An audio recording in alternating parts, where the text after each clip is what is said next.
Mary Seacole. Who was she? Let's find out. Mary Seacole was born in Kingston, Jamaica in 1805 at a time when many black people in the Caribbean were forced to work as slaves. Her father James was a Scottish Army officer and Mary was born a free person. Her mother ran a boarding house where she cared for guests who were poorly using herbal medicines from her African heritage. And from an early age, Mary learned about healing, caring and medicine, and it wasn't long before she was known around the island herself as a nurse and a doctress. By the way, if you enjoy this video, please subscribe and post in the comments anyone you'd like us to feature next. But back to the story. At 21, she married an Englishman, Edwin Seacole, but within 8 years he died and she was a widow. She ran the family hotel and developed her healing skills and medical experience when the dreaded yellow fever hit the town. But life in Jamaica was soon too small for this bold and adventurous woman. She set off to visit her brother in Panama, Central America. Shortly after her arrival, a cholera epidemic gave her another chance to expand her knowledge and her treatments. Next, she heard about the outbreak of the war in the Crimea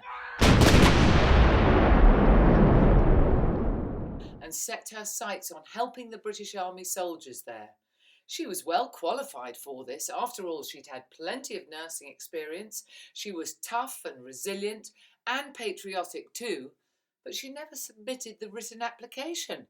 Instead, Mary, already 50 years old, started out for Crimea with her large stock of medicines and established a hotel and a store, a sort of combination of a shop, a restaurant, a bar and a takeaway. Her cheerful attitude, her big heart and her tender care comforted the soldiers enormously, and she soon came to be known as Mother Seacole. Back in London after the Crimean War was over, Mary found herself penniless.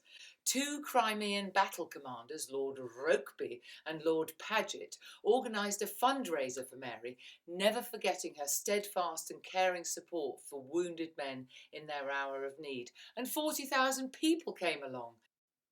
Later, Mary published her memoirs about her busy life called The Wonderful Adventures of Mrs. Seacole in Many Lands, which you can still read today. She died aged 75 in London and is buried in St Mary's Cemetery in Kensal Green. She's often compared to the lady with the lamp, Florence Nightingale, but it seems possible that the woman they called Mother Seacole was warmer, more caring, more personal and more affectionate in her approach. She certainly would have had to battle prejudice, racism and sexism in Victorian Britain, but she remained undaunted and undeterred and brought comfort to so many people in need. Find out about her.